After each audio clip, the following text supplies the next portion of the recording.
संगठनों ने और युवाओं के साथ मिलकर धरना प्रदर्शन और राष्ट्रपति के नाम ज्ञापन दिया गया है कि इस योजना को तत्काल वापस लिया जाए।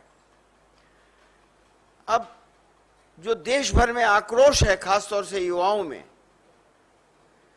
मोदी सरकार की एक खासियत है कि वो कोई भी कार्यक्रम या योजना लेके आते हैं, उसके परिणामों की समीक्षा बाद में करते।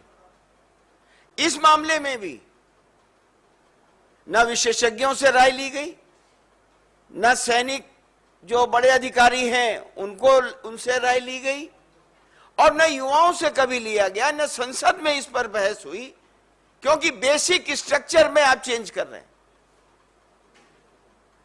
इसी तरह आपने देखा कि और भी योजनाएं, जो चाहे वो नोटबंदी की हो और चाहे वो जीएसटी का हो, जो पूरे देश को जिन्होंने प्रभावित किया, यहां तक कि आपने देखा कोरोना में भी लोग तड़प रहे थे, सरकार नहीं आ रही थी, एक विभाग का एक अधिकारी सामने आके रोज बता रहा था।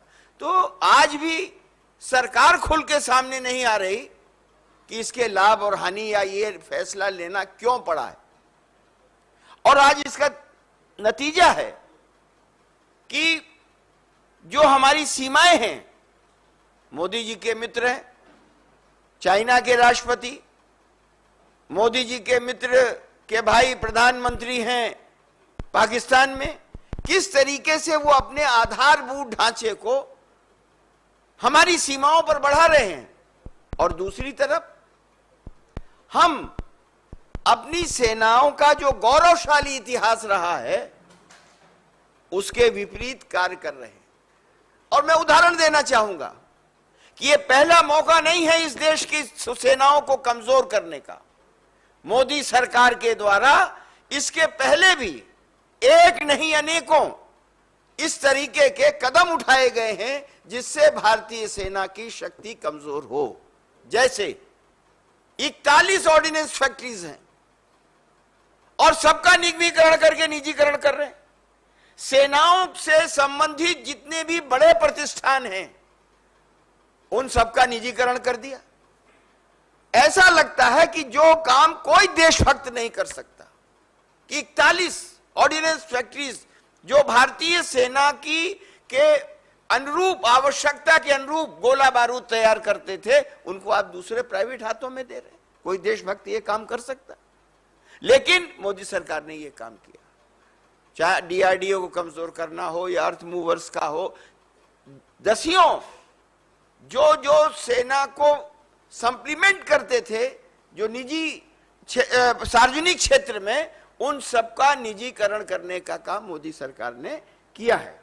और दूसरी तरफ इस देश के अधिकांश प्रदेशों में भी नौजवानों को जो बंद करके रखा है, हमारी मांग है कि उनको छोड़ा जाए, उनसे वार्ता किया जाए, उनकी तकलीफ को सुना जाए, और जो उनके पर क्रूर दमन किया है उस पर सरकार आए। क्योंकि इस योजना के बारे में आपने संसद में भी चर्चा नहीं की, विशेषज्ञों से भी चर्चा नहीं की। आखिर इस मुल्क में लोकतंत्र है ना, तो उन सबको विश्वास में लेके आपको कोई कार्यक्रम रखना चाहिए था।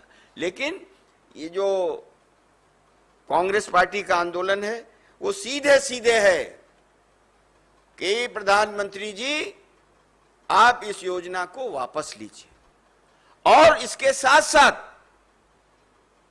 जो नौजवान जेलों में हैं इनको रिहा किया जाए, इनसे वार्ता किया जाए, क्योंकि इनका भविष्य अंधकार में है। और सीधे सीधे है कि जो दुनिया की ताकतें भारत के गौरवशाली सेना के परंपराओं और उसके इतिहास के खिलाफ है, भारत उनकी साजिश का शिकार हो रहा है। क्योंकि हमने आपको 3-4 कदम बताए कि इन कदमों से भारत की जो सेनाएं हैं वो कमजोर होंगी। और अंत में मैं ये कहना चाहता हूं कि ये अग्निपथ नहीं है, ये इस देश के नौजवानों का भविष्य के लिए, सेनाओं के, हमारी सेनाओं और हमारी सुरक्षा के लिए अंधकार पथ है। अंधकार पथ, अंधकार पथ, अंधकार पथ।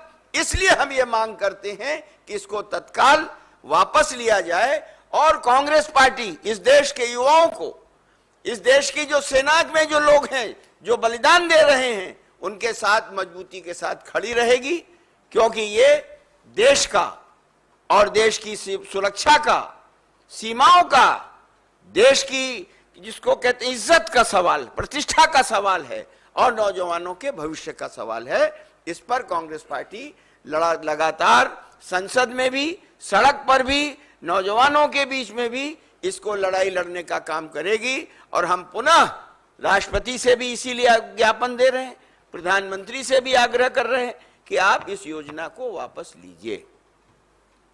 आपके सवाल हैं, आप पूछ लीजिएगा और सिर्फ विषय पर रहिएगा। हम दूसरे कोई सवाल आज नहीं ले पाएंगे। कोई सवाल तो है नहीं।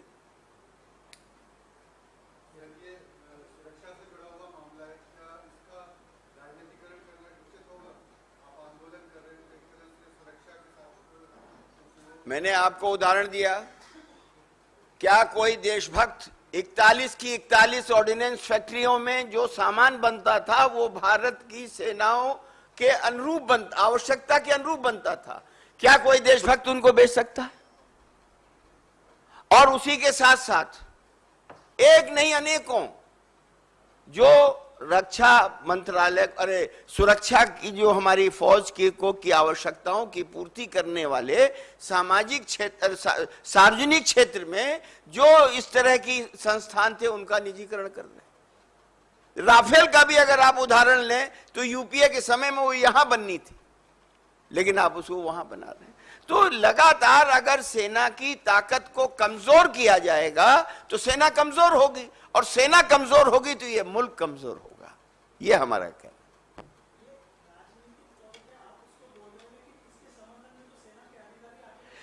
यही उनकी खासियत है। कोरोना में अधिकारी को सामने कर रहे थे, जब वो आते थे तो थाली बजवाते थे हमसे, और लोग देश करा रहा था।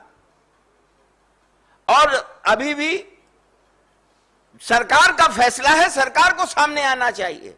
और अगर आप ये कहते हैं कि सेना के लोग आ रहे हैं, तो सैकड़ों जिन्होंने अपना जीवन भारतीय सेना को दिया है, वो लगातार जनता के बीच में जाके कह रहे हैं कि इससे पूरे देश की सेना को घातक, बहुत बड़ा घातक कदम सरकार ये उठा रही है।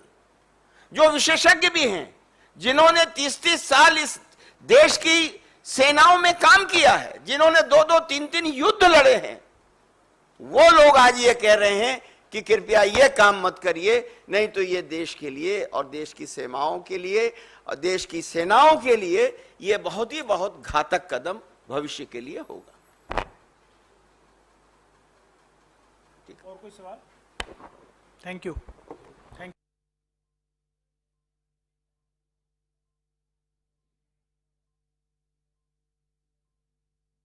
धन्यवाद। आज के इस पत्रकार वार्ता में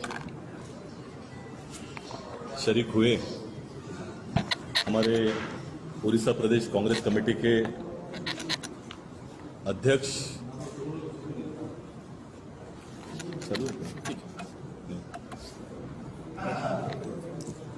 आ रहा है, आवाज आ रहा है? हाँ।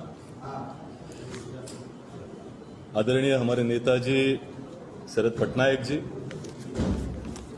यहाँ के पीसीसी के कन्वीनर सत्यप्रकाश नायक जी और सभी